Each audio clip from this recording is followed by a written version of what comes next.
Assalamualaikum warahmatullahi wabarakatuh. Kami mahasiswa Sekolah Vokasi Institut Pertanian Bogor, program studi akuntansi. Pada kesempatan kali ini, kami ingin menyajikan materi tentang sistem penggajian pada mata kuliah Sistem Informasi Akuntansi dengan dosen pengajar Bapak Dr. Woni Ahmad Ridwan, SEMM. Sebelumnya, izinkan saya memperkenalkan anggota kelompok. Yang pertama, Dina Wirajaya Saronto dengan NIM J3N 218365. Lalu Fadila Adin Budiati dengan NIM J3N 218340. Kemudian Nabila Disya Zahira Hanum dengan NIM J3N 218350. Utami Indah Wulandari dengan NIM J3N 118208. Dan saya sendiri Ismi Maharani dengan NIM J3N 118216. Di sini kami ingin memaparkan sistem penggajian pada budidaya ikan nila bioflok. Pertama-tama, saya ingin menjelaskan apa itu sistem penggajian.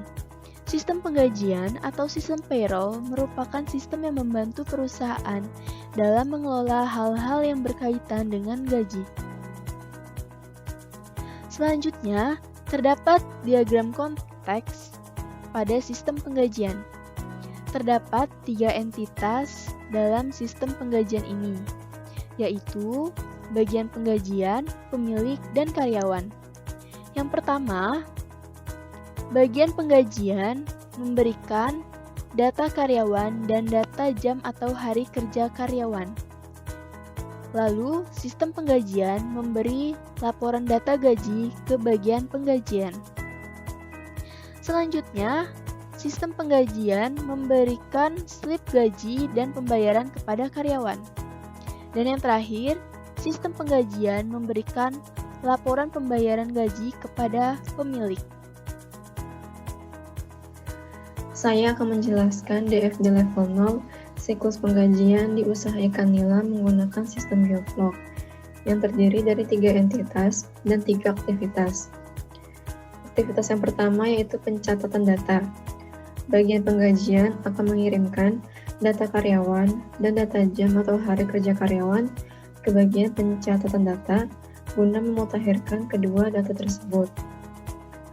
Aktivitas yang kedua yaitu perhitungan gaji karyawan. Data yang sudah divalidasi oleh bagian pencatatan akan dikirimkan ke bagian perhitungan gaji karyawan sebagai dasar untuk menghitung gaji karyawan. Dari perhitungan gaji karyawan akan menghasilkan slip pembayaran gaji. Slip pembayaran gaji ini akan dikirimkan kepada karyawan dan dikirimkan ke bagian pembuatan laporan. Bagian pembuatan laporan akan menghasilkan 2 jenis laporan. Laporan pertama yaitu laporan pembayaran gaji yang akan diberikan kepada pemilik usaha ikan nila. Kemudian laporan yang kedua yaitu laporan data gaji akan diberikan kepada bagian penggajian sebagai bukti bahwa gaji telah dibayarkan kepada masing-masing karyawan. Ini ada level 0, kemudian diturunkan ke level 1. Untuk level 0 ada 3 proses, di mana ada proses pencatatan data, proses perhitungan gaji karyawan, dan proses pembuatan laporan. Kemudian level 0 ini diturunkan ke level 1, di mana level 0 pencatatan data diturunkan ke level 1, ada pendataan karyawan, pendataan jabatan, dan pendataan upah per jam dan lembur. Level 0 perhitungan gaji karyawan diturunkan ke level 1, ada hitung gaji dan cetak slip. Level 0 pembuatan laporan diturunkan ke level 1, ada pembuatan laporan karyawan dan ada pembuatan laporan gaji. Berikut ini ada DFD level 1 pencatatan data untuk siklus penggajian, di mana di sini ada 2 entitas dan 3 proses. Kita awali dari karyawan. Karyawan akan menginput data berupa data karyawan ke proses pendataan karyawan. Kemudian pemilik akan menginput 3 data. Yang pertama data jabatan. Data jabatan diinput ke proses pendataan jabatan.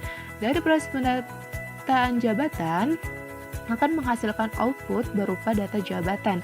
Data jabatan tersebut akan diinput ke proses pendataan karyawan dan menghasilkan data karyawan. Kemudian, pemilik akan menginput berupa data upah per jam dan upah lembur ke proses pendataan upah per jam dan lembur, dan akan menghasilkan output berupa upah. Data flow diagram level 1 perhitungan gaji karyawan. Berdasarkan data karyawan bagian penggajian, membuat rekap data karyawan serta rekap data lembur absensi yang kemudian dicocokkan dengan data upah dan data jabatan untuk dilakukan perhitungan gaji. Perhitungan gaji menghasilkan slip karyawan yang kemudian akan dicetak. Untuk mencetak slip gaji, dilakukan kembali pengecekan kesesuaian data jabatan dan data upah dengan slip gaji tersebut. Menghasilkan slip gaji yang kemudian diberikan kepada karyawan dan dilakukan pembayaran kepada karyawan. Data flow diagram level 1 pembuatan pelaporan. Berdasarkan bukti pembayaran atau berdasarkan slip gaji karyawan, dilakukan pembuatan pelaporan data karyawan yang dicocokkan dengan data upah, data jabatan, dan data karyawan. Pembuatan laporan data karyawan menghasilkan laporan data karyawan yang kemudian diserahkan kepada pemilik. Kemudian dilakukan pembuatan laporan gaji karyawan dengan mencocokkan data karyawan, data jabatan, data upah, serta slip gaji yang telah dibuat, kemudian menghasilkan laporan gaji karyawan yang diberikan kepada bagian penggajian serta diberikan kepada pemilik.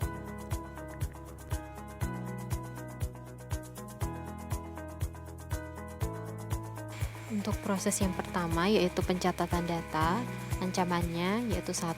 Data tidak akurat. Pengendaliannya dengan melakukan pengecekan dan konfirmasi berulang sebelum menyimpan data dalam master file. Ancaman yang kedua, pengungkapan informasi pribadi yang tidak diotorisasi. Pengendaliannya dengan melakukan pembatasan akses atas master file. Jadi tidak semua karyawan dapat mengakses master file. Ancaman yang ketiga, kehilangan atau kerusakan data. Pengendaliannya melakukan backup atau mencadangkan data dari master file secara berkala. Langkah ini bisa dilakukan semesteran, bulanan, ataupun mingguan. Kemudian pengendalian yang kedua yaitu membuat prosedur pengembalian data. Ancaman yang keempat yaitu perubahan atau pembaruan data yang tidak diotorisasi. Pengendaliannya melakukan otorisasi setelah mengubah atau memperbarui data.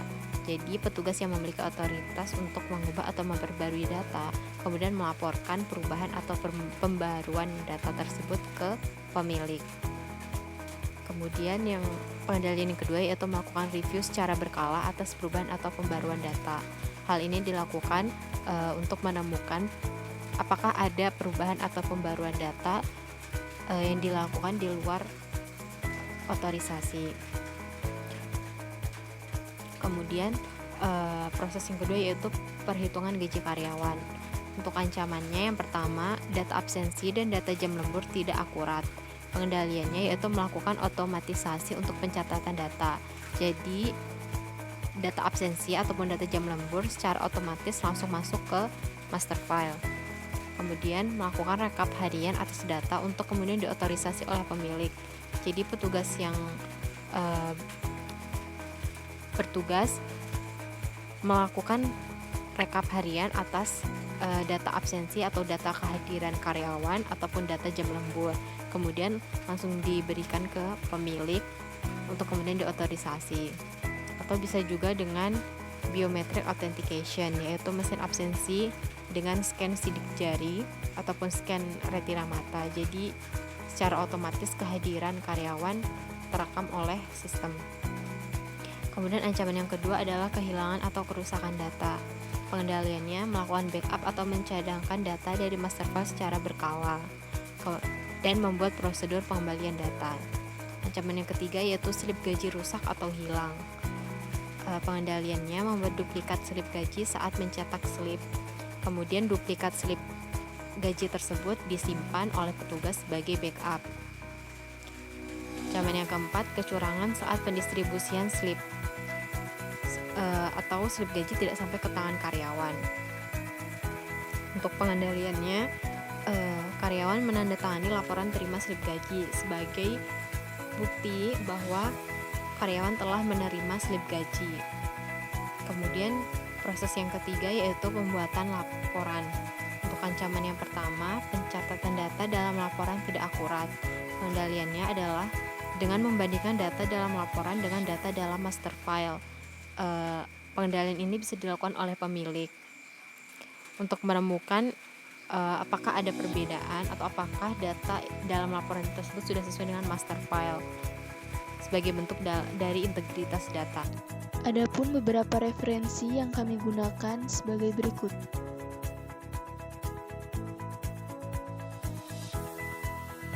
Sekian pemaparan dari kelompok kami. Mohon maaf jika ada kekurangan. Wassalamualaikum warahmatullahi wabarakatuh.